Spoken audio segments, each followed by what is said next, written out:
Esto no es un podcast de superación personal, Es un podcast de salud mental. hoy nos acompaña Sairis Amaya y quien les habla, Natalie Salas. Sairis, bienvenida a Cultiva tu Mente. El día de hoy queremos tocar un tema súper fundamental que es la salud mental en los entornos escolares, ¿no?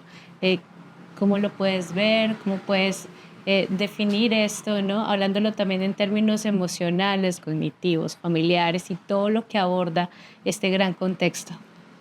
Bueno, primero, pues en el sector educativo tenemos muchas herramientas legales, proyectos, condiciones estatutarias que dan para que haya un acompañamiento en ello. Sin embargo, pues tenemos que empezar diciendo que estamos en una sociedad que ha naturalizado la violencia, que se ha acostumbrado a que la letra con sangre entra. Entonces empezar a transformar los espacios ya de por sí es toda una resignificación de esas experiencias, como estudiantes que ahora son docentes, como rectores, coordinadores que fueron docentes y cómo las relaciones de poder empiezan a tener un elemento importante para esa transformación. Segundo, las situaciones de los niños, niñas y adolescentes. Si hay hambre, si hay situaciones de violencia, de conflicto, pues la escuela, el colegio pasa a ser el lugar que ayuda a prevenir este tipo de situaciones. Pero en muchas ocasiones pasa a convertirse en el foco, pasa a convertirse en el lugar o el nicho que genera la violencia. Entonces es muy curioso porque cuando vamos a las leyes, tenemos la ley de salud mental, la ley 1616 del 2013, y nos dice que para trabajar los trastornos mentales y todo el proceso que tiene que ver con la salud mental, pues se establece a partir de la educación y se establece a partir del trabajo. ¿Qué pasa si es en el colegio donde viene la afectación a la salud mental? ¿Qué pasa si es en mi lugar de trabajo donde tengo una dinámica laboral supremamente estresante y no me permite transformar ese contexto de salud mental? Entonces, empezar por ahí, ¿no? Tenemos la ley que nos define qué hacer, cómo hacerlo, pero realmente pues no es crítica frente a esas dinámicas. Entonces ese sería como el primer elemento para ver. Ok, vale, listo. Entonces nos enfrentamos a un sistema de creencias, ¿cierto? A unas leyes, unos estatutos, unos decretos que existen, pero pues la implementación se convierte en una brecha y en un reto también a trabajar. Y también nos encontramos con diferentes escenarios, condiciones, vulnerabilidades en cada uno de esos estudiantes. Yo quiero hablar específicamente de lo que son, bueno, hablemos en colegios públicos, ¿no? Donde hay gran cantidad de estudiantes, donde los profesores pues tienen a cargo 40, 45 estudiantes, ¿no? Con dinámicas eh, completamente diferenciadas y contextos vulnerables, condiciones vulnerables también a los que se enfrentan. Un caso, digamos en particular, tengo a Juanito, ¿no?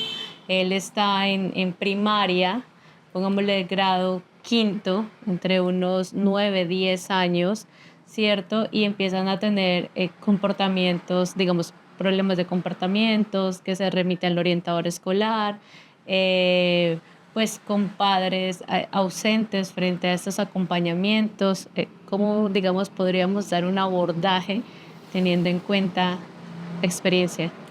Bueno, con el sector tanto privado como público, las dinámicas y los lineamientos son exactamente iguales. Hay unas rutas de atención, efectivamente, donde se establece inicialmente pues los restablecimientos de derechos, ¿no? La Sí. garantía de todas esas dinámicas.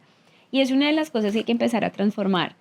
Cuando se empieza un proceso, un sistema, no es para que se judicialice de una manera como si se estuviera juzgando al niño, al adolescente, sino que se debería empezar a implementar desde una justicia restaurativa precisamente de cuáles son esas condiciones que llevan a esa situación de violencia. Entonces, primero analizar las condiciones y los procesos. En muchas ocasiones, y para mí era muy complejo aceptar dentro de los procesos de análisis el perfil de víctima provocadora y era supremamente cuestionante y desde el ámbito jurídico en muchas ocasiones se define para llegar a justificar muchas situaciones, pero vemos el perfil de víctima provocadora en algunos estudiantes, entonces cómo estos chicos pasan a ser de una manera agresores también, ofensores, se define dentro del contexto de ser menor de edad, pero tienen unos elementos claves ahí de análisis. Entonces, en primera instancia, en primer momento,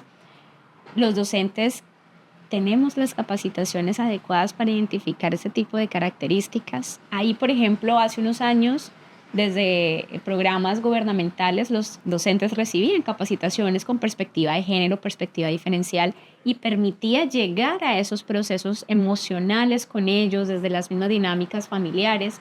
Entonces el abordaje, perdón, no se establecía solamente con una sola persona, el psicólogo, la psicóloga del municipio, esperar la remisión de no sé cuánto tiempo, meses, semanas, que aplazaban la intervención, sino como los mismos docentes empezaban a tener herramientas desde la pedagogía popular, desde la pedagogía flexible, incluso desde la metodología científica tradicional, que lleva a tener unos lineamientos específicos, cómo se puede desde la transversalización, desde inglés, trabajar salud mental, desde biología, trabajar derechos sexuales y reproductivos.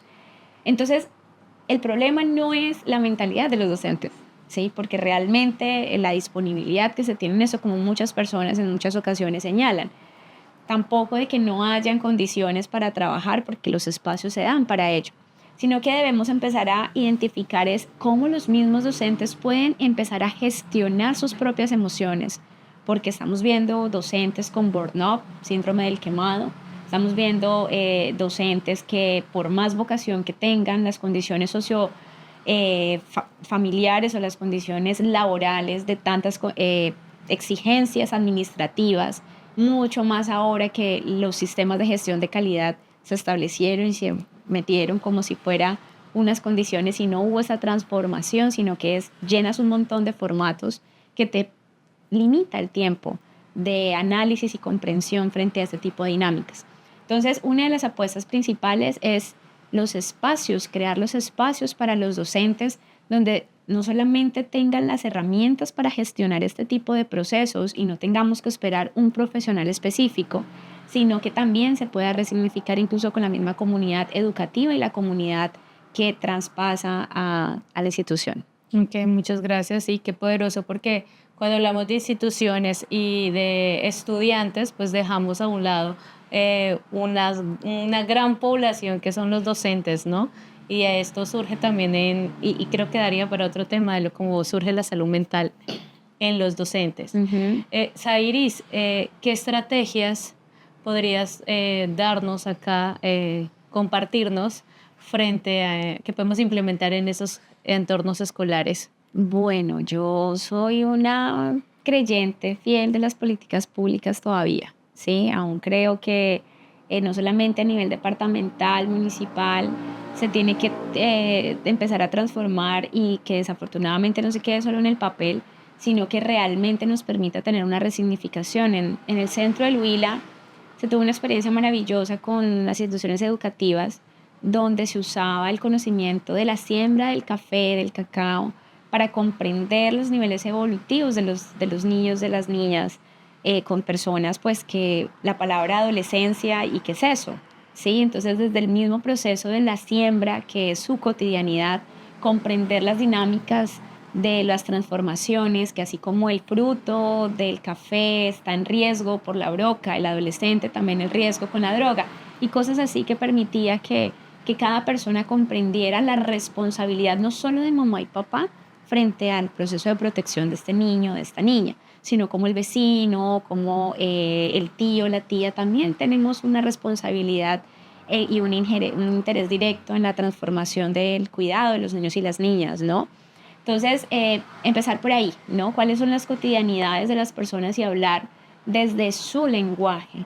Comprenderlo para que podamos llegar a comprender las dinámicas, porque de nada sirve capacitaciones, talleres, ¿sí? Con una cantidad de terminologías técnicas que no vamos a procesar, que no vamos a sentir, que no nos va a llegar, y eso pues también limita todas las dinámicas. Entonces empezar por ahí, que empecemos a identificar cuáles son las estrategias económicas de mercadotecnia que tiene cada región y empezar a identificar todos esos elementos que puedan llegar a ellos.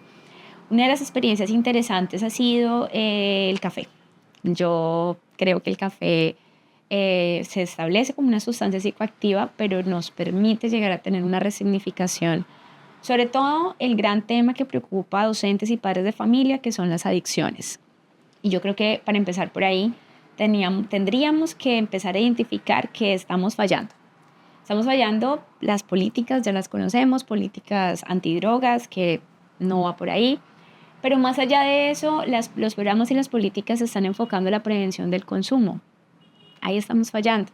No podemos prevenir el consumo está. Tenemos que trabajar para la prevención de la adicción, que es realmente lo que se establece en ello.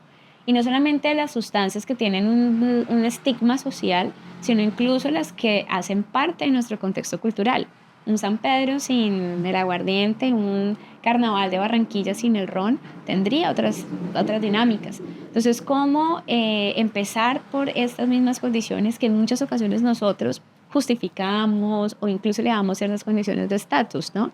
Entonces, a partir de eso, empezar a ser conscientes, creo yo, para empezar a transformar incluso los funcionarios, como docentes, como trabajadores del sector de la salud, porque por ahí debemos empezar con esas dinámicas.